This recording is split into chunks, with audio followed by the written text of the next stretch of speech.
Bonjour à tous, je suis ravie de vous retrouver dans une nouvelle vidéo qui sera donc un point lecture avec mes dernières lectures que j'ai faites au mois de janvier, même si le mois de janvier n'est pas tout à fait terminé. Alors j'ai une lecture qui date de décembre, c'était ma dernière lecture de décembre. Une qui m'a fait passer l'année 2024 et puis ensuite toutes les lectures que j'ai faites depuis le mois de janvier. Donc c'est parti, vous allez voir, il y en a pour tous les goûts. Je vais commencer par la fantasy, j'ai du thriller et j'ai également du roman historique et contemporain. C'est parti, on y va.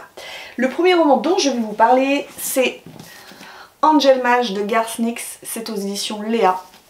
Donc une belle brique. On est sur du... je vais vous dire ça, on est sur du 520 pages. Alors, Garth Nix, c'est un auteur que j'ai découvert avec les libraires Gaucher de Londres, dont je vous ai déjà parlé sur cette chaîne, que j'avais beaucoup aimé. Et là, Léa a décidé de publier un de ses autres ouvrages, parce qu'il faut dire que Garth Nix, c'est un auteur australien qui est très prolifique, qui a beaucoup écrit, mais c'est seulement le deuxième roman de cet auteur qui est traduit. Alors ici on n'est plus du tout dans l'univers des libraires Gaucher de Londres, rien à voir. On est au temps de la Régence, donc en fait c'est un hommage à Alexandre Dumas et à ses trois mousquetaires. On est au temps de la Régence et on va se retrouver avec des personnages qui ont la capacité d'invoquer les anges. Donc les anges n'ont pas tous, il y a une hiérarchie céleste, ils n'ont pas tous le même niveau de pouvoir, donc c'est ce qu'on dit au début, on a les séraphins, les chérubins, les trônes, etc. jusqu'aux archanges qui sont les plus puissants, et en fait on a la capacité d'invoquer le pouvoir de tel ou tel ange pour s'octroyer telle ou telle chose. Alors les anges concrètement ne descendent pas sur terre pour vous aider, hein. C'est juste grâce aux reliques qu'on va pouvoir s'octroyer leur pouvoir. Donc par exemple, je ne sais pas, vous avez besoin de faire sécher votre linge, je dis n'importe quoi, vous faites appel à tel ange qui a la capacité de faire souffler du vent et ça vous fait sécher votre linge. Vous voyez, ça peut être un tout petit pouvoir comme ça peut être quelque chose de plus grand. Et au débébut du roman, on va être face à un personnage, donc c'est la méchante, qui s'appelle Liliath, qui se réveille d'une centaine d'années de dormance. Et elle a pour objectif de réveiller un ange qui est un mauvais ange, ça fait un moment que je l'ai lu, donc je suis un petit peu embrouillée dans mon résumé, je suis désolée. Et qui est un mauvais ange et qui a été banni. Voilà, donc ça c'est son but à elle. Et donc elle va semer la zizanie. Et ensuite on va suivre 4 personnages. Donc on va suivre Dorothea qui est étudiante, Henri qui est clerc, Siméon qui est médecin et Agnès qui est mousquetaire, et ils vont se retrouver liés par quelque chose qui font, sans doute qu'ils vont devoir combattre Liliath. Voilà. Donc ce qui est assez déroutant dans ce roman, c'est que les 60 premières pages, en gros la première partie du roman, on ne suit que la méchante, Liliath, qui se réveille de son sommeil millénaire, et elle va commencer à essayer de se constituer une petite armée pour pouvoir réveiller l'ange, cette espèce d'ange mauvais, voilà. Donc on va la suivre sur 60 pages, et ensuite on passe à la deuxième partie, et là on va suivre, grâce à des chapitres alternés, nos 4 personnages, et on va nous les présenter. Donc c'est un roman qui est assez étrange parce qu'en fait, une bonne moitié du roman, c'est une grosse introduction de nos personnages. Et j'ai envie de dire que l'action, elle est assez tardive. Donc ça me laisse supposer que c'est un début de saga et qu'il y aura d'autres romans qui vont suivre. Alors ce que j'ai aimé, j'ai bien aimé le fait qu'on est dans cette époque de la Régence avec le cardinal, la cardinale, parce qu'en fait ce sont les femmes qui détiennent le pouvoir, la cardinale, la reine, ces pseudo-mousquetaires qui vont se constituer bien malgré eux, parce qu'en fait on a nos 4 personnages et on se doute qu'ils vont se réunir et qu'ils vont fonder une espèce de guilde. Ça j'ai bien aimé l'ambiance, j'ai bien aimé la fin, parce qu'à la fin, les 150 dernières pages, et on a vraiment de l'action, et j'ai trouvé ça très intéressant. Mais c'est vrai que c'est hyper long à se mettre en place. Gros tome introductif, donc faut un peu s'accrocher. Voilà. Si vous aimez les romans de KPDP, vous allez forcément aimer ce roman avec cette petite touche de fantaisie.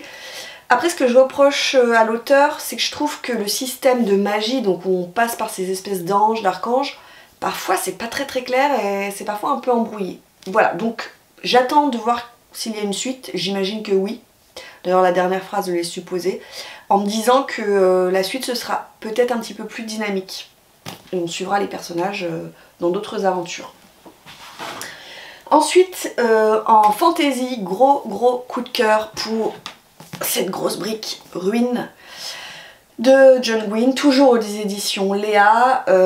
C'est la trilogie des terres... C'est pas la trilogie, pardon, c'est la tétralogie des terres bannies, puisqu'il s'agit du 3e tome, et qu'il va y avoir un 4e tome qui va sortir courant 2024, et ce sera terminé. Gros coup de cœur, j'ai adoré. Alors, vous avez vu, là encore, on est sur une énorme brique, et pourtant, on est sur du 700 pages, là. Ouais, on est sur du 750 pages, et pourtant, je l'ai lu en très peu de temps.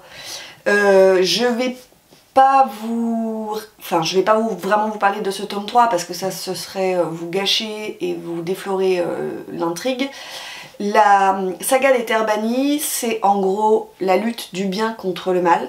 Donc, Azeroth, qui est le dieu, le méchant, et Elion, je crois que c'est Elion, hein, si je me trompe pas, qui est le gentil. Et on va se composer donc 2 camps. Le camp du soleil noir, du côté d'Azeroth le méchant, et le camp de l'étoile vive, du côté des gentils. Et en fait, on va suivre une multitude de personnages qui vont soit passer d'un camp à l'autre, soit s'ancrer dans un des camps, et on va suivre notamment Corban, qui est un jeune garçon. Au départ, il a 13 ans dans le 1er tome, là il en a 17. Et c'est lui qui va être désigné comme étant l'étoile vive, alors que c'est un personnage qui n'a rien d'extraordinaire. C'est le fils d'un simple forgeron. Donc on est à la fois dans un roman d'apprentissage, à la fois dans un roman qui dispute le bien, le mal, où se disputent le bien et le mal. Ce que j'adore en fait chez John Gwynne, c'est que chaque chapitre est consacré à un personnage. Alors, ça peut être un frein dans le sens où vous avez une multitude de personnages, donc c'est vrai que parfois il faut se remettre un petit peu dans le coup. Il y a quand même au début un glossaire qui nous les redonne. Mais en fait c'est tellement bien, vous vous attachez à une quantité de personnages, qu'ils soient féminins ou pas.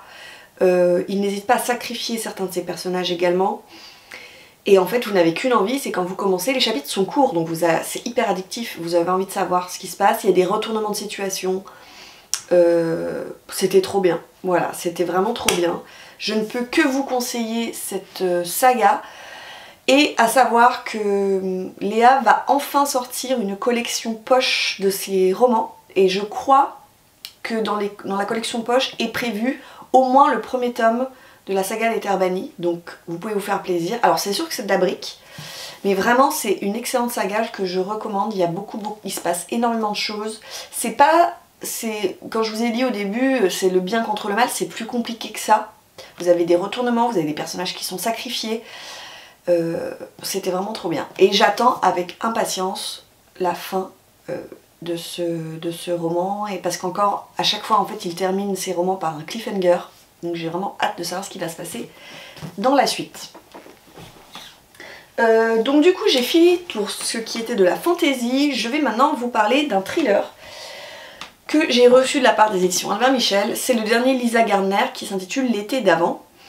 Et j'ai beaucoup aimé. Alors ici, Lisa Gardner se lance dans une nouvelle saga avec un nouveau personnage. C'est Frankie Elkin, qui est une femme, elle a la quarantaine, elle va aux Alcooliques Anonymes, ex-alcoolique, ça fait une dizaine d'années qu'elle est sevrée et qu'elle va aux Alcooliques Anonymes pour ne pas replonger dans l'alcool.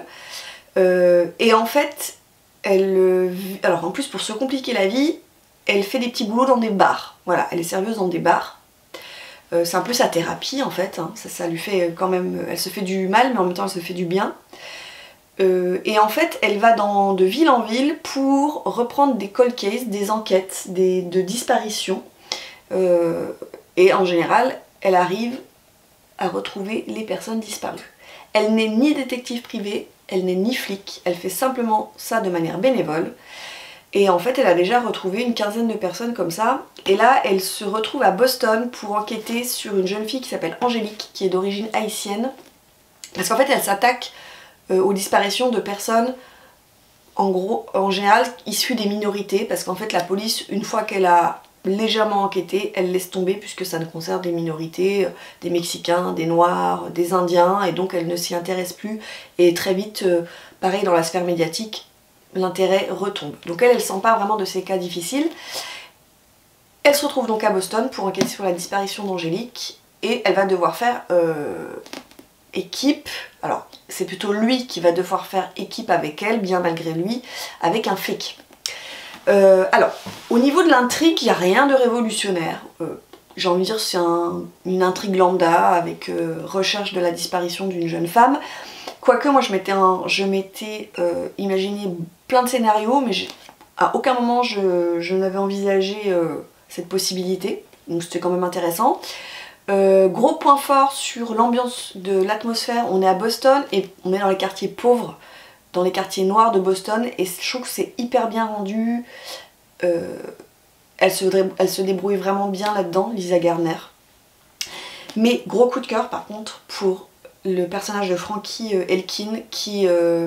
alors vous me direz, ouais, elle est alcoolique, machin, enfin ancienne alcoolique, on a déjà tous vu ça. Ouais, mais c'est vraiment un personnage, en fait, dès les premiers chapitres, vous vous attachez à elle.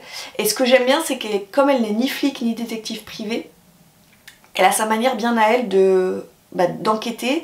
Et finalement, les gens vont peut-être plus se confier à elle parce que c'est une femme qui a vécu pas mal de choses, qui a eu pas mal de galères.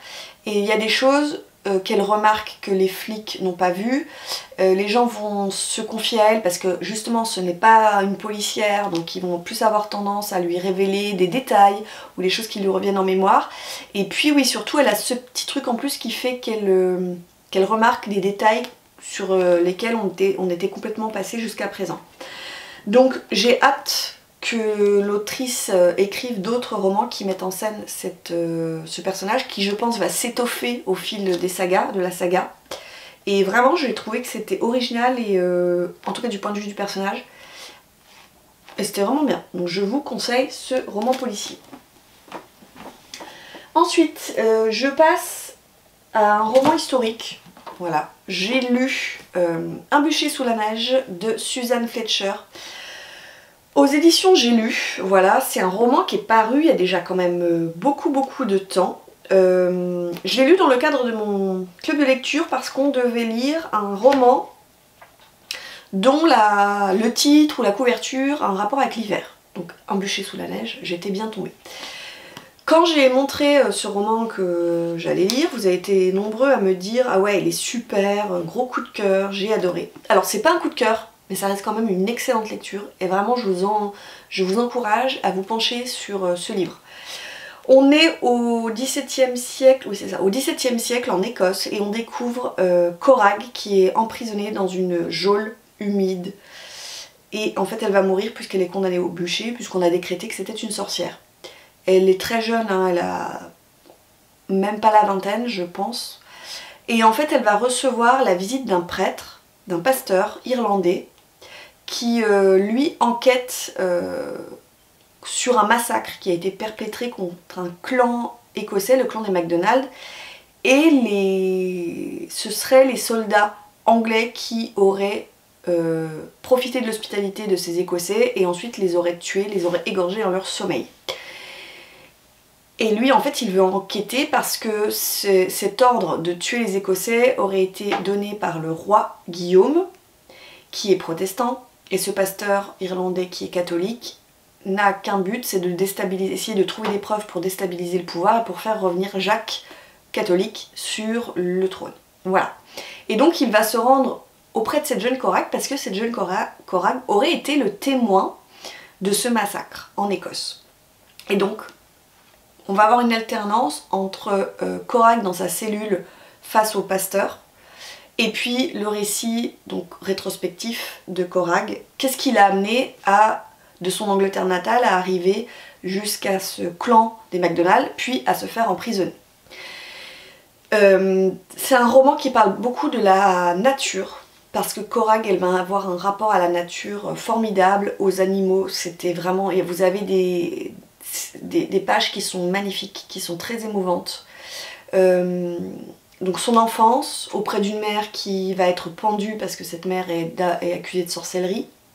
Et puis Korag ensuite qui va errer en Angleterre, puis qui va errer dans la lande écossaise seule, avant de se retrouver face à ce clan des MacDonald. C'est très beau. Alors c'est vrai que le style peut parfois dérouter parce qu'on n'est qu'avec à 90% on n'est qu'avec Korag comme personnage. C'est un roman sur la solitude, sur cette femme face à la nature, face à la folie des hommes. Donc c'est vrai qu'on est pratiquement qu'avec elle. Donc il y a des passages qui peuvent sembler un petit peu longuets, il y a des passages qui sont poétiques, donc là aussi il faut aimer un peu ce style-là. Mais dès le début, c'est hyper lourd, vous avez envie de pleurer à de nombreuses reprises, vous avez la gorge qui se serre à de nombreux moments, et puis vous vous dites, elle va mourir en fait, parce qu'elle est le bûcher est en train de... Ils attendent en fait que un bûcher sous la neige, ils attendent qu'il y ait moins de neige pour pouvoir mettre le feu au bûcher et être sûr qu'elle crame bien. Voilà. C'était vraiment très très beau, et la fin m'a époustouflée. Vraiment, c'était magnifique. Il y a un passage avec son cheval aussi où j'avais envie de pleurer. C'est très beau. Encore une fois, je suis vraiment pas déçue d'avoir découvert cette autrice, d'avoir découvert ce livre. Alors, comme je vous le disais, c'est pas un coup de cœur parce que c'est vrai qu'il y a des passages qui sont parfois un peu longs. Et puis il y a ce style un petit peu déroutant, hein, où on est vraiment qu'avec Korag. Donc je comprends que ça ait pu rebuter certains lecteurs par rapport à ça, mais c'était vraiment magnifique et encore une fois je vous le conseille, c'était vraiment une très très très bonne lecture. Et je termine également ce point lecture avec une excellente lecture qui est un contemporain, qui est une énorme brique de 1100 pages. Vous voyez pourquoi je vous présente peu de lecture et pourquoi j'ai attendu de faire un point lecture, parce que mine de rien j'ai lu quand même 3 énormes romans de plus de 500 pages, celui-ci 1100 et ceux que je vous ai présentés au début du point lecture étaient aussi très très gros, donc ça m'a pris beaucoup de temps. Donc c'est Blonde de Joyce Carol Oates aux éditions Le Livre de Poche, que j'avais dans ma palle et que j'ai mis dans ma palle des 12. Je vous mettrai en barre d'infos cette vidéo où je vous montre les 12 romans que je vais me lire en 2024, un roman par mois, et donc celui-ci c'était le mois de janvier. Je suis pas du tout mécontente de l'avoir lu, c'était vraiment là encore une excellente lecture. Alors, je vais commencer par les points négatifs et après je vous donne tous les points positifs. Point négatif, le style de Joyce Carol Oates. Alors moi je connais la manière dont elle écrit, ça peut déstabiliser, c'est pas toujours évident de rentrer dans sa lecture. Il y a des chapitres, il y a quelques chapitres qui sont vraiment pas faciles à lire au point de vue du style. Donc c'est vrai qu'il faut s'habituer à la manière dont elle écrit. Une fois que vous avez chopé le truc, ça va tout seul. Donc c'est vrai que ça peut être un point négatif. Deuxième point négatif, bah voilà, c'est comme une grosse brique. 1110 pages. Je l'ai fait en lecture commune, heureusement, parce qu'avec les filles, quand même, on s'est bien motivés et c'était vraiment chouette de le lire à plusieurs. Après, les points positifs, bah, c'est l'histoire de Marilyn, en fait. En fait, alors, c'est une biographie romancée. Joyce Carol Oates prend bien sûr des libertés, mais elle respecte quand même scrupuleusement la vie de Marilyn. Donc on commence avec Marilyn lorsqu'elle est gamine, qu'elle est confiée... Alors une mère qui est incapable de s'occuper d'elle, un père inconnu au bataillon, une mère qui devient très vite, qui est déclarée très vite schizophrène, qui va être internée. Donc Marilyn va vivre avec ses grands-parents, puis ensuite elle va aller dans un orphelinat et elle va passer de foyer en foyer. Vraiment, elle a une vie, elle commence sa vie dans la pauvreté. Une pauvre gosse, assez innocente, assez naïve. Et puis lorsqu'elle commence à 15-16 ans à devenir une jeune femme, une très belle femme, ça c'est vraiment... Je suis allée voir des archives, des photos d'elle quand elle est vraiment gamine, enfant, c'est vrai qu'elle est hyper mignonne, elle est très mimi. et bien les hommes commencent à lui tourner autour, donc on va vite se dépêcher de la marier. À 16 ans, elle est mariée. Et puis on va la suivre dans ses débuts au cinéma. Alors en fait elle va rentrer dans le showbiz complètement par hasard, elle va faire des photos pour soutenir l'effort de guerre et ces photos vont être découvertes par Hollywood, par des producteurs à Hollywood et on va faire de...